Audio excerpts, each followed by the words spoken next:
یہ بات سچ تھی کہ وہ نوجوان کافی سندر تھا اور مجھ سے محض 2-3 سال چھوٹا تھا۔ میں کچھ کہتی اس سے پہلے ہی وہ بولا، میں بہت دور سے آیا ہوں آپ سے ملنے۔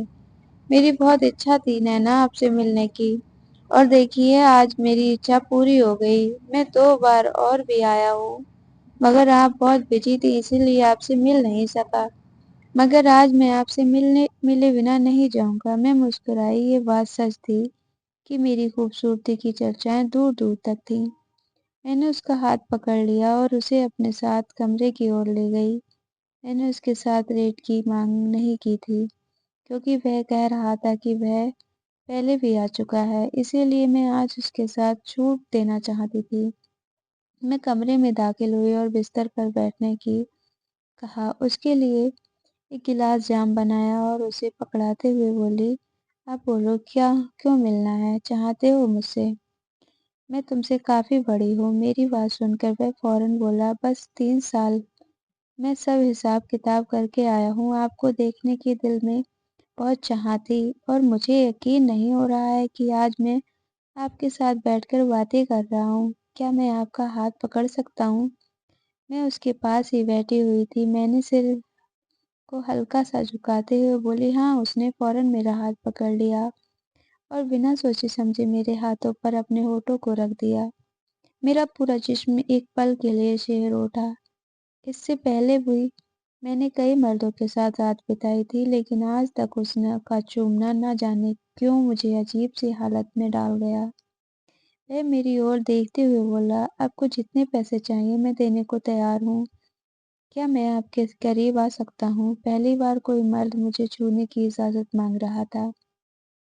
میری آنکھوں میں ایک عجیب سی چمک اٹھی تھی۔ میں نے سر کو ہلکی سی ہلایا تھا کہ اس نے اچانک مجھے اپنے سینے سے لگا لیا۔ نہ جانے کیوں اس کے سینے سے لگنے پر مجھے سکون کا احساس ہو رہا تھا۔ وہ دھیرے دھیرے میری آتما میں سمانے لگا۔ اس نے میرے کان میں دھیمی آواز سے کہا، میں سپنے میں بھی نہیں سوچ سکتا تھا کہ آپ تک پہنچ سکوں گا۔ یہ کہتے ہی اس نے اپنی حدیں پار کرنی شروع کر دی۔ اس کا بے باک انداز مجھے شرمانے پر مجبور کر رہا تھا۔ کہنے کو میں ایک طوائف تھی، لیکن نہ جانے کیوں اس سے سامنے میں پگھلتی جا رہی تھی۔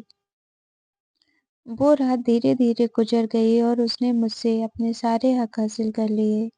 صبح کا سورج نکلتے ہی وہ مجھے چھوڑ کر چلا گیا۔ یہی کوئی نئی بات نہیں تھی، لیکن نہ جانے کیوں آج مجھے تھوڑی تکلیف محسوس ہوئی۔ مجھے اپنے بیتے ہوئے وہ کڑوے دن یاد آنے لگے جب میرے ساتھ یہ سب ہوا کرتا تھا۔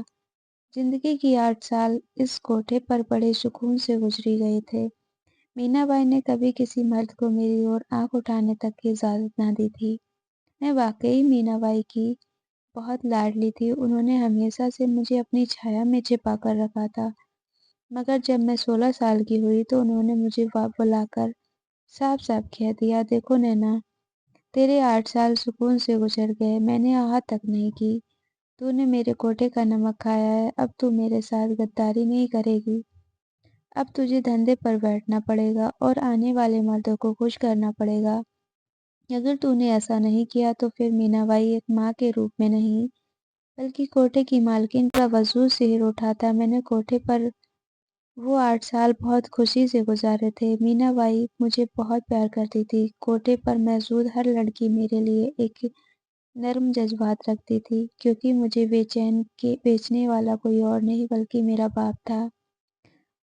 میں بیچ کر گیا تھا، وہ پل سب کو رلا گیا تھا۔ میں چپ ہو گئی آنے کے بعد آئی تھی، لیکن اصل حقیقت سے میں اب تک انجان تھی۔ آج مجھے ایک مرد کا بستر سجانا تھا، اس کے لیے مجھے رنگین کپڑے پہننے تھے۔ آج وہ پہلا مرد ہوگا جو میرے قریب آئے گا، مجھے چھوئے گا۔ میں سب جانتی تھی اور بے حد ڈری ہوئی تھی۔ مجھے نوچ کھانے والا وہ مرد کوئی اور نہیں بلکہ میرے باپ کا دوست ومل رندھاوا تھا، جو مجھے برباد کرنے آیا تھا۔ میں دلہن کی طرح سجی ہوئی ومل رندھاوا کا بستر سجا کر بیٹھی ہوئی تھی۔ شام کے سائے ڈلتے ہی پورے کوٹھے میں ایک عجیب سا ماحول بن چکا تھا۔ میں ناچ رہی تھی، لیکن آج مینا بائی نے مجھے ناچنے کی بھی اجازت نہیں دی تھی۔ ان کا کہنا تھا کہ اگر تم ناچو گی تو تم تھک جاؤ گی اور پھر رات میں آنے والے گراہک کو کیسے خوش کر پاؤ گی۔ اس لیے آج صرف تم بستر سجاؤ۔ کچھ دیر گزری تھی جب کمرے کا دروازہ کھلا۔ اندر آنے والا اور کوئی نہیں بلکہ بابا کا اچھا دوست تھا۔ اس نے آتے ہی میرا دوپٹہ کھینچ کر دور پھینک دیا۔ میں سمجھ رہی تھی کہ وہ میرے ساتھ نرمی کرے گا، مگر اس نے اپنی بے رحمی دکھانی شروع کر دی۔ وہ رات بہت دردناک تھی۔ میں رو رہی تھی۔ میں اس کے سامنے ہاتھ جوڑ کر گڑگڑا رہی تھی کہ میرے ساتھ اتنی سختی مت کرو۔ تمہیں جو کرنا ہے کر لو، میں آج تک نہیں کروں گی۔ لیکن اسے مجھ پر بالکل بھی رحم نہیں آ رہا تھا۔ اس کے دل میں جو آ رہا تھا وہ کہہ رہا تھا اور کر رہا تھا، اور میں اس کے سامنے بے بس پڑی سسک رہی تھی۔ وقت دھیرے دھیرے گزرتا گیا۔ اب روز مجھے ہر دوسرے تیسرے دن بستر سجانا پڑتا تھا، مگر مینا بائی ہمیشہ میرا خیال رکھتی تھی۔ اگر میں ان سے کہتی کہ مینا بائی میں تھک گئی ہوں، مجھ میں آج ہمت نہیں بچی ہے، آج میں کسی آدمی کے پاس نہیں جانا چاہتی، میرا من نہیں ہے، تو مینا بائی مجھے کبھی مجبور نہیں کرتی تھی۔ شاید میں ان کی اکلوتی لاڈلی تھی، اسی لیے وہ مجھے تکلیف میں نہیں دیکھ پاتی تھی۔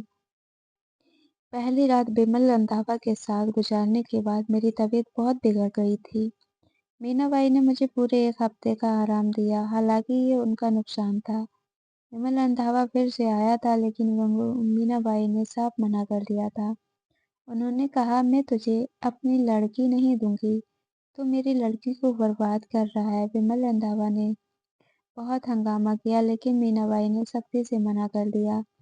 وقت گزرتا گیا اور کئی طوائفیں بک گئیں، لیکن مینا بائی نے میری قیمت نہیں لگائی۔ ان کا کہنا تھا کہ یہ میری بیٹی ہے، میں نے اسے پال پوس کر بڑا کیا ہے، میں اسے کسی بھی قیمت پر نہیں بیچوں گی۔ کئی عورتوں میرے خلاف ہو گئی تھی۔ ان کا کہنا تھا کہ جب ہماری قیمت لگائی جا رہی ہے تو اسے بھی بیچا جائے، مگر مینا بائی اپنے اصلی روپ میں آئی اور سب کو چپ کرا دیا۔ اور ان 15 سالوں کے اندر میں یہ پل میرے لیے بہت عجیب تھا۔ مجھے خوشی بھی ہو رہی تھی اور رونا بھی آ رہا تھا۔ نہ جانے کیوں میرا دل ایک عجیب سی کشمکش میں پھنسا ہوا تھا۔ ایسا لگ رہا تھا کہ آج جو میں نے کیا ہے وہ بہت غلط کر دیا ہے، اور یہ احساس مجھے کیوں ہو رہا تھا میں خود بھی نہیں جانتی تھی۔ فی الحال میں نے اپنا سر جھٹک دیا اور اطیت کی دردناک یادوں سے باہر آ گئی۔ میں سیدھا باتھ روم میں گئی اور وہاں جا کر کافی دیر تک شاور کے نیچے کھڑی ہو گئی۔ باہر آئی تو مینا بائی تخت پر بیٹھی ہوئی تھی۔ انہوں نے مجھے دیکھا اور ناراضگی جتائی۔ میں جانتی تھی کہ وہ ناراض کیوں ہیں، کیونکہ میں نے اس لڑکے سے ایک بھی روپیہ نہیں لیا تھا۔ میں چپ چاپ ان کے پاس جا کر بیٹھ گئی۔ انہوں نے میرا ہاتھ جھٹک دیا اور غصے سے بولی، اپنے آپ کو بھی دے دیا اور پیسہ بھی نہیں لیا، یہ کون سا انصاف ہے؟ میں مسکرائی اور مینا بائی کو چہرہ اپنے ہاتھوں میں تھامتے ہوئے بولی، کبھی کبھی یہ سب کرنا بھی صحیح ہوتا ہے، پریشان مت ہو، نقصان کا سودا نہیں کیا ہے۔ آپ کی بیٹی کو جو آج بہت اچھا محسوس ہو رہا ہے، ایک عجیب سی خوشی محسوس ہو رہی ہے، بس اتنا سمجھ لے کہ 15 سال کی اس سفر میں آج کا دن آپ کی بیٹی کے لیے بہت معنی رکھتا ہے۔ مینا بائی نے میرے وجود پر ایک نئی نظر ڈالی اور ہوں کہہ کر چپ ہو گئی۔ وقت دھیرے دھیرے گزرنے لگا اور انجانے میں ہی میں اس آدمی کا انتظار کرنے لگی۔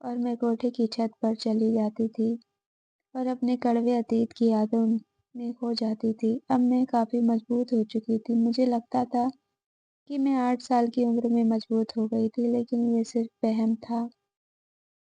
اصلی طاقت میرے وجود میں تب آئی تھی جب مینا بائی نے سب کے سامنے مجھے اپنے تخت پر بٹھایا تھا اور کہا تھا، آج سے اس کوٹھے کی مالکن میری نینا ہے۔ اگلی صبح کا سورج نئی امیدوں کے ساتھ چمک رہا تھا۔ میری سوچ کے بالکل الٹ وہ نوجوان صبح صبح ہی کوٹھے پر آ چکا تھا۔ جب میں کمرے سے باہر آئی تو دیکھا کہ وہ مینا بائی کے سامنے ہاتھ جوڑ کر بیٹھا ہوا تھا۔ میرے چہرے پر ایک پیاری سی مسکان آ گئی۔ میرا دل خوشی سے جھوم اٹھا، نہ جانے کیوں اس کی موجودگی مجھے خوشی دے رہی تھی۔ میں دھیرے دھیرے قدم بڑھاتے ہوئے اس نوجوان کے پاس پہنچی تو اس کی بات سن کر حیران رہ گئی۔ وہ مینا بائی کے سامنے ہاتھ جوڑ کر میرا رشتہ مانگ رہا تھا۔